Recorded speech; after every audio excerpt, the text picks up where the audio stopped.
He was known as Monty and the Spartan General. He was a British Army officer and hero of the British people who fought in the Second and in the First World War.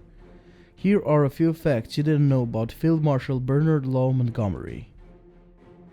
He was born in Kennington, Surrey in 1887 to an Ulster Scots Church of Ireland minister, Henry Montgomery, and his wife Maud. He spent his formative years in Tasmania, when his father was made Bishop of Tasmania in 1889. His childhood wasn't really a happy one, as his father spent most of his time in rural areas of Tasmania, while his mother had to care for him and his siblings. But that is a test that she failed, as she gave her children constant beatings and ignored her children while she performed the public duties of the bishop's wife. One of his siblings even died prematurely in Tasmania, while most of the others immigrated.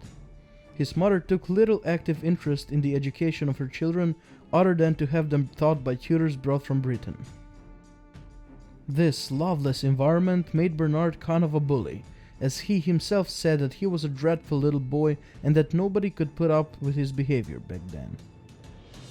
Later in life, he even forbade his son David to have anything to do with his mother, and even refused to attend her funeral in 1949. The family returned to London when his father became secretary of the Society for the Propagation of the Gospel. Bernard attended St. Paul's School and then the Royal Military College Sandhurst, from which he was almost expelled for rowdiness and violence. Despite near expulsion, he managed to graduate in September 1908, and he was commissioned into the 1st Battalion of the Royal Warwickshire Regiment as 2nd Lieutenant.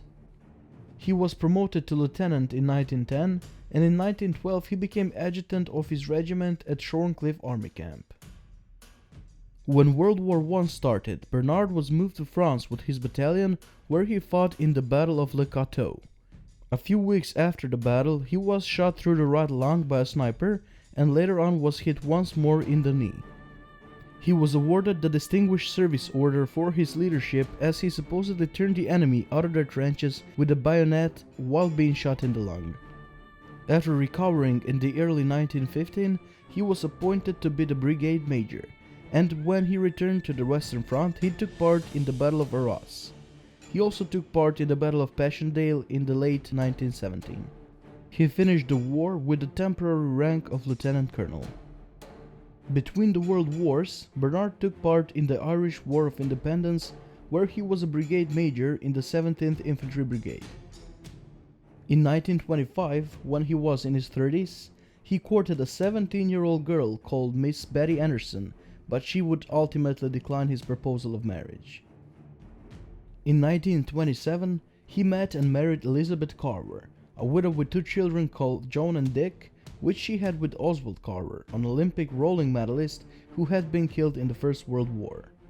Betty was also the sister of the future World War II commander, Major General Sir Percy Hobart.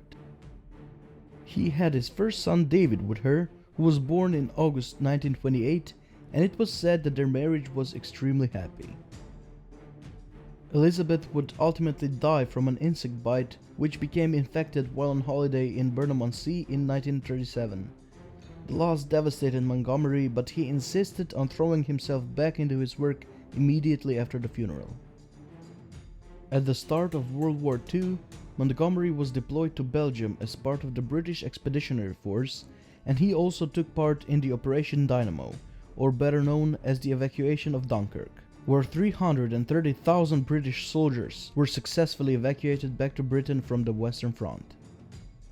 In April 1941, he became the commander of the 7th Corps, responsible for the defense of Kent.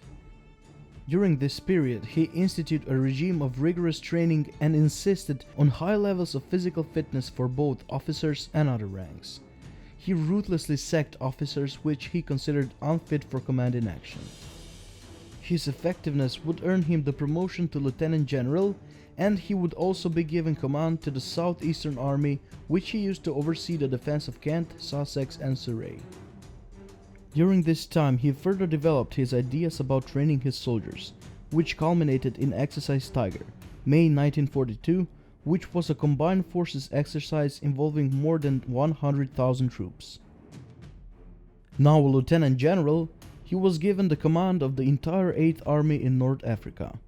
Montgomery made a great effort to appear before troops as often as possible, frequently visiting various units and making himself known to the men, often arranging for cigarettes to be distributed. He turned the dispirited soldiers and officers into the greatest British fighting force of the war. He even defeated Rommel at the Battle of Alam el-Hafa and at the Second Battle of El Alamein. After those battles, he was knighted, promoted to full general, and led the British through the rest of North Africa campaign and then in the invasion of Italy. At the end of 1943, Montgomery was withdrawn from Italy to make command of the 21st Army Group as it prepared for the long-planned invasion of Normandy. He was made Commander-in-Chief of all Allied forces for the Operation Overlord, with the intention that he would hand over the command to General Eisenhower once a foothold has been established. He led the Allies to success in the D-Day landings of June 1944 and was promoted to Field General in September. Over the course of nearly a year, the Allied forces fought their way through France all the way to Berlin, where the war was finally ended with the Allied victory. Despite the Allied success, Montgomery came into a lot of controversies after the Battle of Normandy. His lack of diplomacy was a known fact and he clashed with Eisenhower on numerous occasions, so much so that Eisenhower considered removing him from the command altogether, but due to his popularity with his soldiers and with British people, he remained in command. Churchill famously described General Montgomery with these words: "In defeat, unbeatable. In victory, unbearable." After the war, Montgomery became the Commander-in-Chief of the British Army of the Rhine and was made Chief of the Imperial General Staff. During that time, he toured Africa and had a plan to exploit their raw materials. He even had racist views towards Africans, describing them as complete savages incapable of developing their own countries. In his memoirs, which he wrote after the war, he sparked even more controversy as he openly criticized many of his wartime comrades, including Eisenhower. He was threatened with legal action by Field Marshal Auchinleck for suggesting that he intended to retreat during the battle for Alamein. He retired from service in 1958 and died of unspecified causes 18 years later at his home in Islington, aged 88. His body was buried in Holy Cross Churchyard in Binstead, Hampshire, and the world mourned. What did you think about our pick this time? Did we say anything wrong? For more videos like this, subscribe to Fought on Feast and leave us a comment saying what you would like to see next. Until next time, goodbye.